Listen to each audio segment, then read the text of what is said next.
नमस्कार।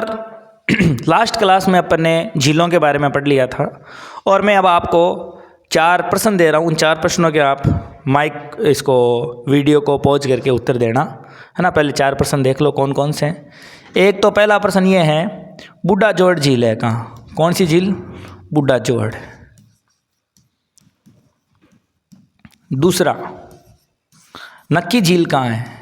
कौन सी झील? नक्की झील कहाँ है? तीसरा, बालसमंद झील कहाँ है? चौथा, ताल छापर खारे पानी वाली बताई थी ना, वो झील कहाँ पर है? और एक प्रश्न और, वो आपके प्रश्न में यह है, ये शुक्र तालाब कहाँ है? तो वीडियो को पॉज करके उत्तर दीजिए आराम से। अब मैं उत्तर बता रहा हूँ, कर लिया आपने? अब उत्तर बता रहा हूँ। बूढ़ा जोड़ कहाँ है? गंगानगर में। नक्की झील कहाँ है? सिरोही में। बालसमंद कहाँ है? जोधपुर में। ताल छापर कहाँ है? चूरू में। और शुक्र तालाब कहाँ है? नागौर में। अब देखिए आपके कितने मार्क्स आए, 5 में से 5 आए कि नहीं आए। इस प्रकार मैं टेस्ट लूँगा।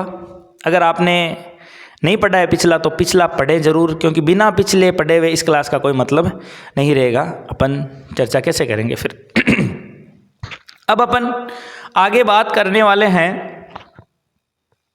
वर्णन। झीलें तो मैंने आपको पढ़ा दी है, अब अपन वर्णन करने वाले हैं। तो देखिए वर्णन करते हैं। तो सबसे पहले अपन यहाँ मैंने आपको बताया गंगानगर,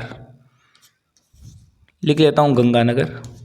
तो झील ही लिख देता हूँ। गंगानगर के अंदर अपन ने कौन सी पढ़ी थी? गंगानगर। गंगानगर के अपन ने झील पढ़ी थी, कौन सी पढ़ी थी? बूढ़ा जोड़ झील। याद आया?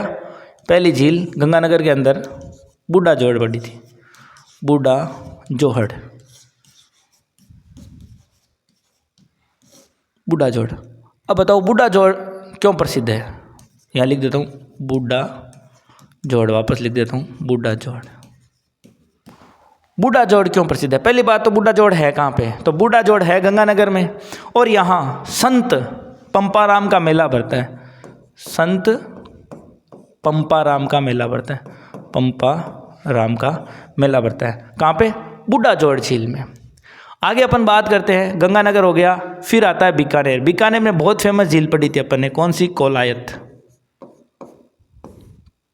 कोलायत झील कहाँ पढ़ी थी? बीकानेर के अंदर पढ़ी थी, बीकानेर। कोलायत झील के बारे में देखिए, बहुत अक्सर एग्जाम में प्रश्न पूछे जाते हैं। कोलायत झील में क्या है? कपिल मुनि का मंदिर स्थित है। किसका स्थित है? कपिल मुनि का मंदिर स्थित है। और वहाँ कार्तिक पूर्णिमा को मेला भी लगता है। तो लिख देता हूँ मैं यहाँ, कपिल मुनि का मंदिर है, कपिल मुनि का मंदिर है यहाँ। और कार्तिक पूर्णिमा को मेला लगता है कपिल मुनि का, कार्तिक पूर्णिमा। पुष्कर में भी इसी समय मेला लगता है अपने, कब? कार्तिक पूर्णिमा को मेला लगता है। इसके अलावा देखो, ये जो कपिल मुनि का मंदिर में जो ये मेला लगता है, ये हिंदू सिख सद्भाव के लिए बहुत फेमस है मेला। हिंदू सिख सद्भाव। कौन सा मेला? ये आपके कपिल मुनि वाला मेला जो लगता है। और अपन इसकी बात करें, आपके ये NH15 पर स्थित है ये झील, NH15 पर। इसे रेगिस्तान का नकलिस्तान कहते हैं, रेगिस्तान का नकलिस्तान। अब आप कहोगे सर ये नकलिस्तान क्या होता है? तो मैं आपको बता दूं कि चारों तरफ ही आप कोलायत के आसपास जाओगे ना, चारों तरफ आपको रेगिस्तान ही रेगिस्तान मिलेगा, चारों तरफ। उस रेगिस्तान में आपको कोलायत का जो क्षेत्र है वो थोड़ा हरा भरा मिलेगा। मतलब इस कोलायत के आसपास, कोलायत को छोड़ दिया जाए तो आपको चारों तरफ क्या मिलेगा? रेगिस्तान रेगिस्तान मिलेगा। ये बगीचा सा मिलेगा। नकलिस्तान का मतलब तो बगीचा। रेगिस्तान में जाओगे और इस कोलायत झील के आसपास जाओगे तो आपको लगेगा कि हम कहीं बगीचे के अंदर प्रवेश कर गए। तो इस प्रकार की इसकी विशेषता है। रेगिस्तान का क्या कहते हैं? नकलिस्तान कहते हैं। एक चीज़ और, कोलायत के बारे में। यहाँ चारण जाति के अनुयायी नहीं जाते हैं।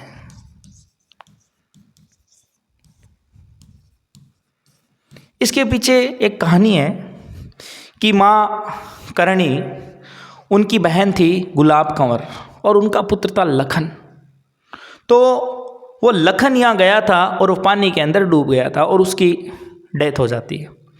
अब उसकी माँ गुलाब कंवर करणी को कहती है, तू तो देवी है, तू तो सिद्ध महिला है, आप तो इसको जिंदा करिए। तो माँ करणी आपके धर्मराज की तपस्या करते, पूजा करते, और धर्मराज जी कहते हैं कि करणी क्या हुआ, तूने मेरे को कैसे याद किया। तो करणी कहती है कि हमारे उस बच्चे को, लखन को जिंदा कर दीजिए।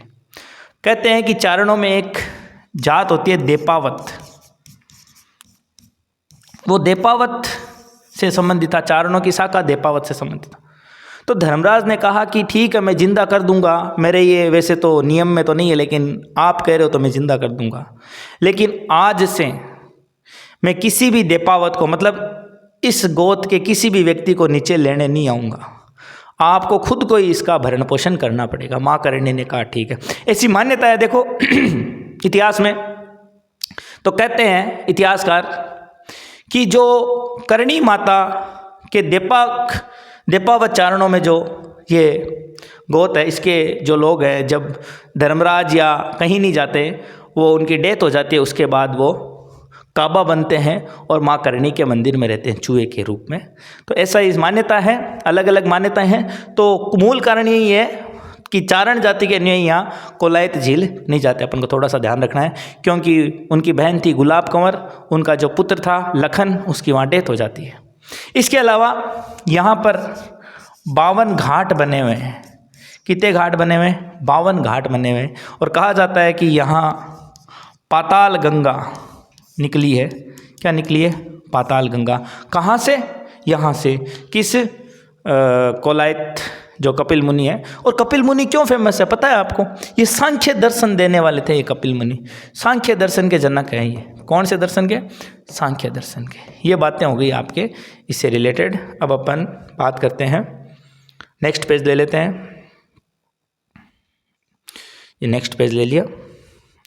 अब कोलायत झील के बारे में अपन ने बातें की कि कपिल मुनि का मेला भरता है, कपिल मुनि का मंदिर भी है, कार्तिक पूर्णिमा को भरता है। NH 15 पर ये कोलायत झील है, नकली स्थान कहते हैं, है ना। चारण जाति के लोग यहाँ पे नहीं जाते हैं। इस तरह की अपन ने बातें पढ़ ली। इसके बाद अपन पढ़ते हैं गजनेर झील। कौन सी झील? गजनेर। गजनेर ये भी कहाँ है? बीकानेर में। लिख देता हूँ नाम वापस। गजनेर कहाँ है? गजनेर झील बीकानेर में। इसके बारे में कहा जाता है कि इसका निर्माण गंगा सिंह ने करवाया था। किसने करवाया? गंगा सिंह ने। यहाँ इसमें गजनेर अभ्यारण्य भी स्थित है। अभ्यारण्य भी स्थित है। कहाँ? गजनेर झील के अंदर। और ये इतनी साफ है कि इसमें अपना चेहरा भी दिख जाता है, तो ये दर्पण के समान चमकती है। ये सारा मिट गया क्या ये? चलो एक बार वापस लिख देता हूँ मैं ये। अपन इसको रबड़ ले लेते हैं और ये इरेज कर देते हैं। इरेज भी नहीं हो रहा, क्लियर कर देते हैं। चलो एक बार लिख देते हैं वापस। तो अपन बात कर रहे थे किसकी? कौन सी झील की? गजनेर की। गजनेर की ना। और गजनेर झील में अपन ने, क्या हो रहा है ये? गजनेर झील के अंदर अपन ने क्या पढ़ा था गजनेर के बारे में? दर्पण के समान चमकती है। किसके समान? दर्पण के समान। और निर्माण किसने करवाया था? गंगा सिंह ने करवाया था। और ये अभ्यारण्य है, यहाँ पर क्या है? अभ्यारण्य भी है। ये इतनी बातें आपको ध्यान रखनी है गजनेर झील के बारे में। इतनी साफ है कि दर्पण के समान आपके चमकती है। इसके बाद देखो बुद्ध झील। कौन सी झील? बुद्ध झील। बुद्ध झील। बुद्ध झील कहाँ बताई थी मैंने? जैसलमेर के अंदर।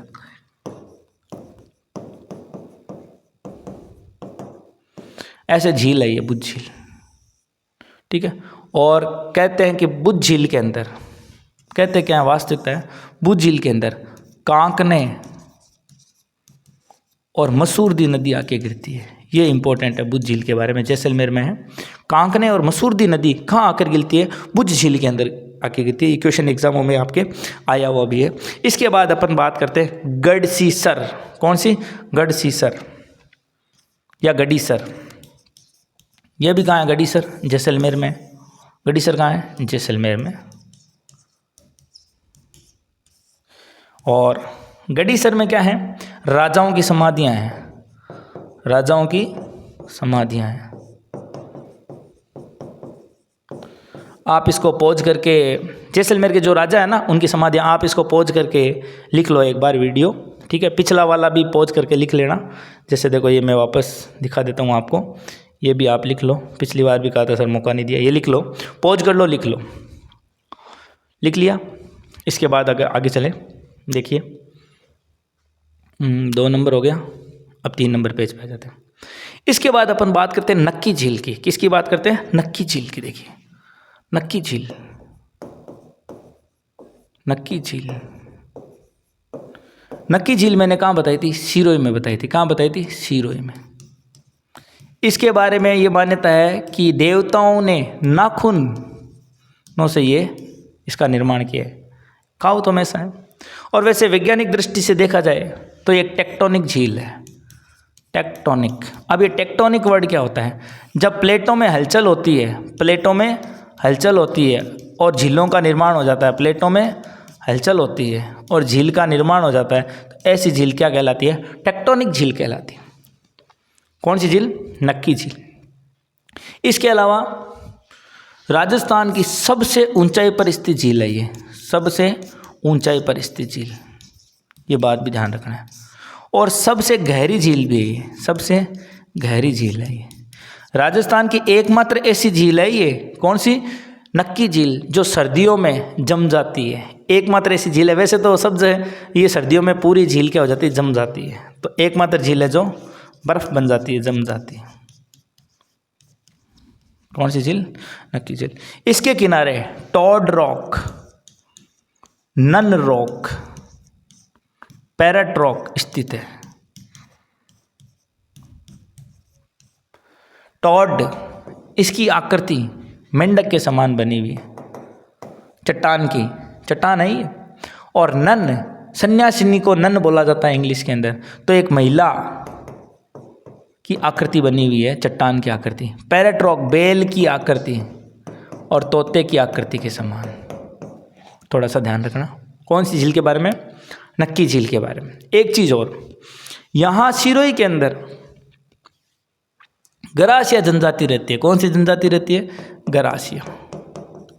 ये ध्यान रखना, गरासिया। अब गरासिया जनजाति क्या है कि अस्थि विसर्जन इसी झील में करती है। तो गरासिया जनजाति क्या करती है? अस्थि विसर्जन करती है इस झील में। कौन सी झील में? इस नक्की झील के अंदर। तो बहुत सारी बातें हो गई इसके बारे में। वहाँ पर एक भारत माता का मंदिर भी स्थित है, थोड़ा सा ध्यान रख लेना। और यहाँ देखो एक चीज़ और, भारत माता का मंदिर है, ये तो लिख देते हैं चलो। कारा घास, वहाँ आसपास कारा घास पाई जाती है। कौन सी झील में? आपके नक्की झील में। बहुत फेमस झील है और एग्ज़ाम में प्रश्न भी आ सकता है इससे रिलेटेड, तो थोड़ा सा ध्यान रख लेना। सिरोही में है। नाखूनों, कहावतों में कहता है कि देवताओं के नाखूनों से इसका निर्माण किया गया है। और टेक्टोनिक है ना, सबसे ऊंचाई पर है, सबसे गहरी है, सर्दियों में जम जाती है। टॉड, मेंढक की आकृति के अनुसार है। नन, महिला की आकृति के अनुसार पैरट है ना, बेल व तोते, गरासिया जनजातियाँ अस्थि विसर्जन करते हैं। लिख लेना इसको पॉज करके। अब नेक्स्ट पेज पे आते हैं। आपके सावन भादो झील, सावन भादो झील, सावन भादो झील। सावन भादो झील कहाँ है? सिरोही में। हालांकि टॉपिक तो झीलों का पढ़ रहे, लेकिन मेरे दिमाग में आ गया इसलिए नोट लगा के लिख लो। सावन भादो, सावन भादो की कड़ाई कहाँ पर है? सावन भादो की कड़ाई कहाँ पर है? तो सावन भादो की कड़ाई आपके देशनोक के अंदर है। कहाँ है? देशनोक। सावन भादो की कड़ाई देशनोक। सावन भादो की नहर है, नहर कहाँ है? कोटा में। सावन भादो के नाम से उद्यान है, उद्यान, उद्यान कहाँ है? जयपुर में। उद्यान कहाँ है? आपके जयपुर में। सावन भादो के नाम से महल है, महल आपके है डीग, भरतपुर के अंदर आपके, ये थोड़ा सा ध्यान रखना है। महल डीग भरतपुर में है, भरतपुर। छतरियाँ, सावन भादो की छतरियाँ नागौर में है। कहाँ है? नागौर में। और सावन भादो की मूर्तियाँ, मूर्तियाँ आपके कहाँ हैं? बसंतगढ़ में। कहाँ पे है? बसंतगढ़ में, सिरोही में। ये सावन भादों के कड़ाई हो गई, आपके नहर हो गई, है ना, उद्यान हो गया, छतरियाँ हो गई, मूर्तियाँ हो गई, महल हो गए, ये थोड़े से सावन भादों के नाम से आपके याद रख लेना। अब नेक्स्ट बात करते हैं आप उदयपुर की झीलों की। उदयपुर की सबसे इम्पोर्टेंट झील है ना, वो पिछोला झील है सर। कौन सी झील है? पिछोला झील। तो विद्यार्थियों, अपन वर्णन करेंगे कौन सी झील का? पिछोला झील का। तो पहली बात तो पिछोला झील है कहाँ पे? उदयपुर में। मैं पिछोला झील के एक चित्र बना देता हूँ। देखो यहाँ इस प्रकार से पिछोला झील है, ठीक है। और पिछोला के पास में एक झील और है, फतेह सागर। कौन सी झील है? फतेह सागर, है ना। और पिछोला और फतेह सागर दोनों जुड़ी हुई है, तंग है, छोटी सी, इतनी बड़ी नहीं है, हालांकि मैंने बना दी है यहाँ पे, स्वरूप सागर से। स्वरूप सागर जुड़ी हुई है। तो अच्छे से याद रखना है कि पिछोला, और देखो ऐसे याद रखने का तरीका बताता हूँ। जैसे देखो इसमें लिख देते हैं पै, पै से क्या हो जाएगा? पिछोला। और फै से क्या हो जाएगा? फतेह सागर। पै आ और फै जुड़ा हुआ है, किस झील से जुड़े हुए? स्वरूप सागर से। पिछोला झील के अंदर दो नदियाँ आके गिरती है, दो नदियाँ आके गिरती है। एक नदी का नाम है शीशरमा, शीशरमा, और एक नदी का नाम है बुझड़ा। क्या नाम है? बुझड़ा। ये दो नदियाँ पिछोला झील में आके गिरती है, पिछोला। कहते हैं पिछोला झील का निर्माण 14वीं शताब्दी में राणा लाखा के समय, राणा लाखा के समय पिच्छू बंजारे ने करवाया। क्या किसने करवाया? पिच्छू बंजारे ने। यहाँ पर एक नटनी का चबूतरा भी बना हुआ है, नटनी का चबूतरा। नटनी को गलकी बोलते हैं, तो कई बार आता है गलकी का चबूतरा, तो बच्चे देखते हैं कि भाई गलकी इसका नाम होगा, नहीं, नाम नहीं है, गलकी नटनी को बोलते हैं। तो थोड़ा सा आपको याद रखना है। उस वजह से नटनी का नाम कई किताबों में, कई मानक पुस्तकों में बिजारी नाम लिखा हुआ है। तो जो चबूतरा है वो नटनी, या जिसको गलकी बोलते हैं, उसका नाम क्या था? बिजारी। अब ये देखो चबूतरे के पीछे थोड़ी सी कहानी है कि कहते हैं कि दरबार लगा हुआ था राजा के, और एक नटनी ने आके कहा कि मैं इस झील को रस्सी के सहारे पार कर सकती हूँ।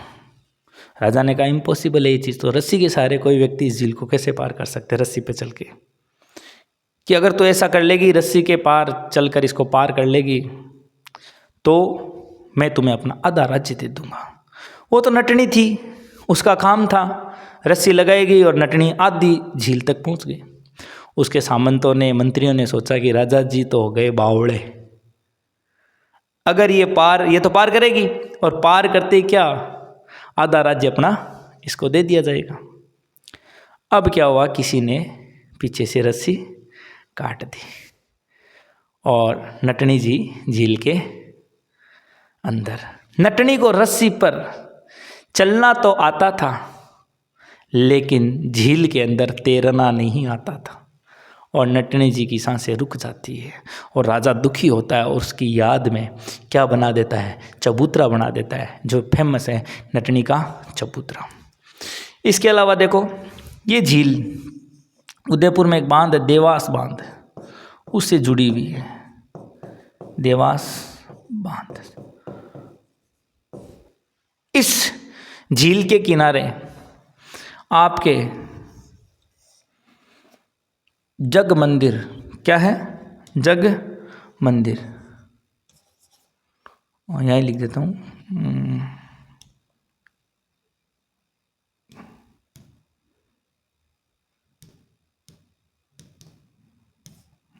देख रहे हैं, मिट जाए तो बढ़िया रहे।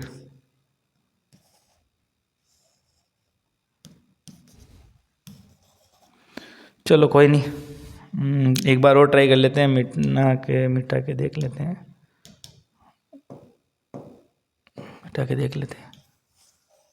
ओ मिट गया, ठीक है सर। अब देखो क्या बताया मैंने, जग मंदिर, जग मंदिर, जग मंदिर, और एक बना हुआ है जगत निवास महल, जगत निवास महल। दोनों संयुक्त रूप से जल महल कहलाते हैं। क्या कहलाते हैं? जल महल कहलाते हैं, जल महल, है ना। तो ये दोनों संयुक्त रूप से क्या कहलाते हैं?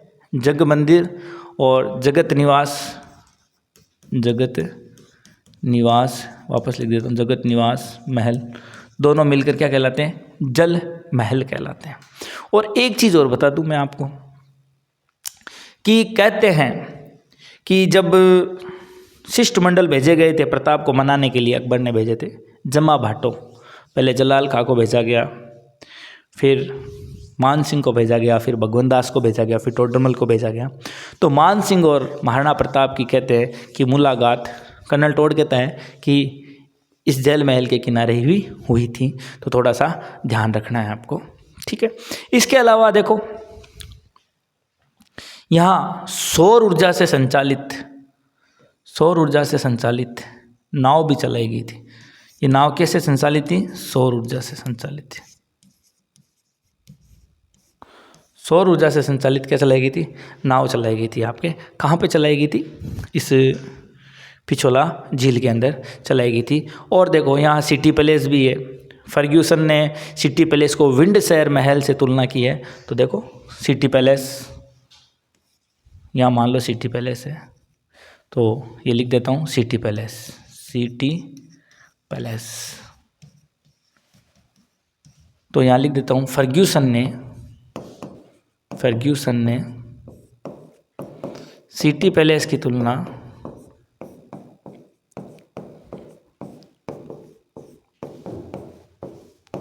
विंडसर महल से की है। ये विंडसर कहाँ है? ब्रिटेन में स्थित महल है, तो वहाँ से इसकी तुलना की है। तो ये अपने कौन सी झील के बारे में चर्चा चल रही है?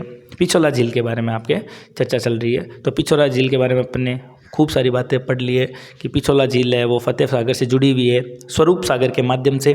फिर इसके अंदर दो नदियाँ आती है, सीसरमा और बुजड़ा।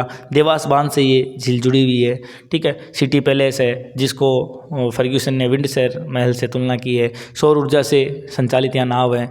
उदयपुर में ये है। निर्माण लाखा के समय पिच्छू बंजारे ने 14वीं शताब्दी में लगभग 1387 में इसका निर्माण करवाया गया था। कब करवाया गया? 1387 में इसका निर्माण करवाया जाता है। तो ये बातें आपके किसके बारे में हो गई है? आपके पिछोला झील के बारे में बातें हो गई है। इसके अलावा अपन आगे चलते हैं। देखिए नेक्स्ट पेज ले लेते हैं। अब अपन बात करते हैं फतेह सागर। किसके बारे में? फतेह सागर झील। तो अभी अपन ने जस्ट पीछे पढ़ा ही था, देखो एक बार वापस ले लेता हूँ मैं रिवर्स। तो ये देखो अपन ने पढ़ा फतेह सागर किससे जुड़ी हुई है? पिछोला से। तो थोड़ा सा ध्यान रखना है। हाँ, ये फतेह सागर झील। तो फतेह सागर, तो फतेह सागर, फतेह सागर, इसका निर्माण जय सिंह ने करवाया था। निर्माण जय सिंह ने करवाया था। उसमें मैंने आपको लिखा है कि नहीं लिखा है? देखना, ये जग मंदिर का निर्माण कौन करवाता है? जय सिंह प्रथम करवाता है। वैसे तो करण सिंह चालू कर देता, लेकिन जय सिंह प्रथम, और ये जगत निवास महल जय सिंह सेकंड है। तो ये जय सिंह प्रथम और ये सेकंड। मंदिर पहले बना था और महल बाद में बना था। आगे आ जाओ, 6 इस पेज पे आ जाते हैं। फतेह सागर का निर्माण किसने करवाया? जय सिंह ने करवाया। अच्छे से थोड़ा सा ध्यान रख लेना है। और मैंने आपको बताया था किससे जुड़ी हुई है ये, अभी बताया था ना, पिछोला झील से जुड़ी हुई है।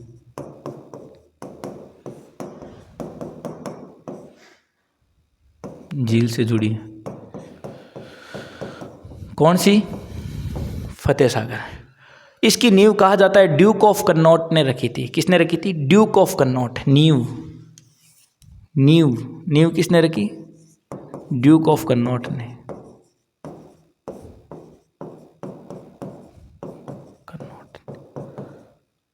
इसके बारे में ड्यूक ऑफ कन्नौट इंजीनियर था, उसने इसकी नींव रख दी थी। और कहते हैं कि उदयपुर शहर को पानी इसी के द्वारा सप्लाई होता है। तो फतेह हो जाती है उदयपुर की, फतेह, तो उदयपुर शहर को फतेह कर देती है, पानी सप्लाई होती है। इसके किनारे सहेलियों की बाड़ी भी स्थित है। इसे कौन सी बाड़ी? सहेलियों की। सहेलियाँ भी फतेह कर लेती है बाड़ी में घूम के, तो सहेलियों की बाड़ी इसी में है। तो थोड़ा सा ध्यान रखना है फतेह सागर। और फतेह सागर जो झील है ना, उसके बीच में एक उद्यान भी बना हुआ है। क्या बना हुआ है? उद्यान। तो फतेह सागर झील के बीच में एक उद्यान बना हुआ है। उस उद्यान का नाम है नेहरू उद्यान, ऐसे याद रखना। ये चारों तरफ झील है और ये पानी है, और बीच में कौन सा उद्यान है? नेहरू उद्यान। नेहरू उद्यान बना हुआ है। इस नेहरू उद्यान में ये झील आराम से बन गई क्या? चलो कोई नहीं, नेहरू उद्यान बना हुआ है।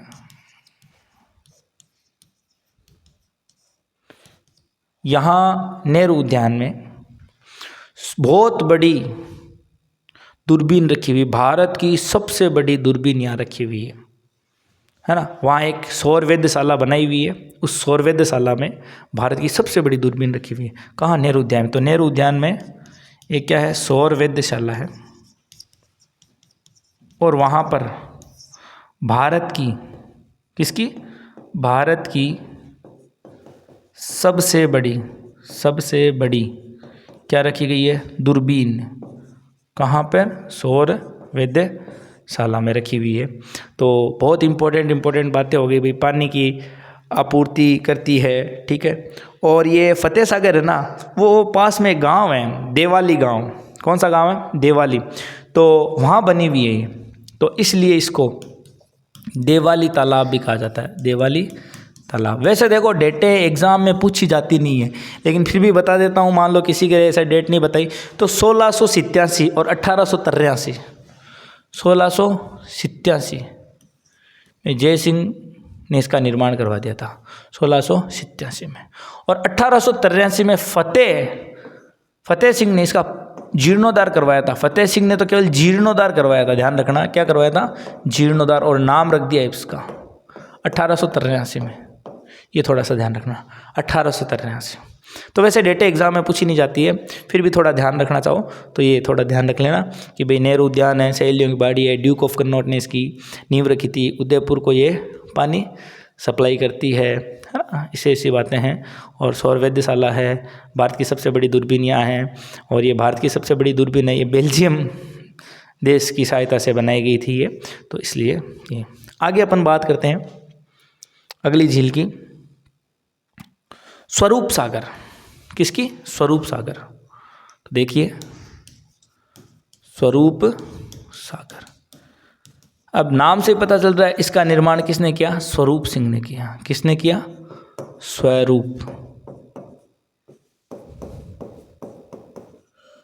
स्वरूप सिंह ने इसका निर्माण किया। किस झील का? स्वरूप सागर झील का निर्माण किया। फिर एक झील है उदय सागर। कौन सी झील है? उदय सागर। उदय सागर झील का निर्माण उदय सिंह ने किया। किसने किया? उदय सिंह ने। और जब उदयपुर की स्थापना की थी ना इन्होंने 1559 में, तब इस झील का निर्माण किया गया था, उदय सागर झील का, 1559 इसका निर्माण। एक चीज़ और थोड़ी याद आ गई मेरे को, पीछे अपन चल रहे थे, ये अपन ने फतेह सागर पढ़ी ना। हाँ, आपके सिलेबस में एक RSCRT आएगा, Rajasthan state education research and training, उसका मुख्यालय उदयपुर में ही है, इस झील के पास में ही है, फतेह सागर झील के पास में, है ना। तो थोड़ा सा ध्यान रख लेना, आगे अपन चर्चा कर ही रहे हैं। ये आ गया, ठीक है। अब उदय सागर आ गए, उदय सिंह, निर्माण 1559 में, है ना। और उसी समय उदयपुर की स्थापना होती है, और उदयपुर का नाम इसीलिए तो क्या रखा गया, उदय सिंह के नाम पर ही क्या रखा गया, उदयपुर रखा गया है। एक चीज़ और इसके अंदर देखो, इसके अंदर क्या है, जैसे ये झील है, ये झील है, और झील में क्या होता है एक्चुअल में, को इधर झील है जैसे बनी हुई है, ठीक है। अब झील के अंदर होता क्या है कि एक नदी आके गिरती है, और उस नदी का नाम है आयड़ नदी। क्या नाम है? आयड़, आती है से आयड़, और पानी इसके अंदर भर देती है। और जब वो इस नदी इस झील से बाहर निकलती है तो वो बेड़च नाम से जानी जाती है। तो एग्जाम में क्वेश्चन आया था, कौन सी झील को पार करने के बाद आयड़ नदी बेड़च नदी के नाम से जानी जाती है? तो आपको जानकारी के लिए बता दूं, यही वो झील है उदय सागर, जिसमें आयड़ तो घुसती है और बेड़च का उदय होता है। तो ऐसे याद रख लेना, उदय सागर झील। इसके बाद एक रंग सागर, कौन सी झील है? रंग सागर झील है, रंग सागर। इसको मुकुट कहा जाता है, किरीट मुकुट कहा जाता है, अमर मुकुट, सॉरी क्या कहा जाता है? अमर मुकुट कहा जाता है इसको, अमर मुकुट। इसका निर्माण अमर सिंह ने करवाया था। किसने करवाया था? अमर सिंह ने करवाया था। इसके बाद अपन और झीलों की चर्चा कर ही रहे हैं, कंटिन्यू।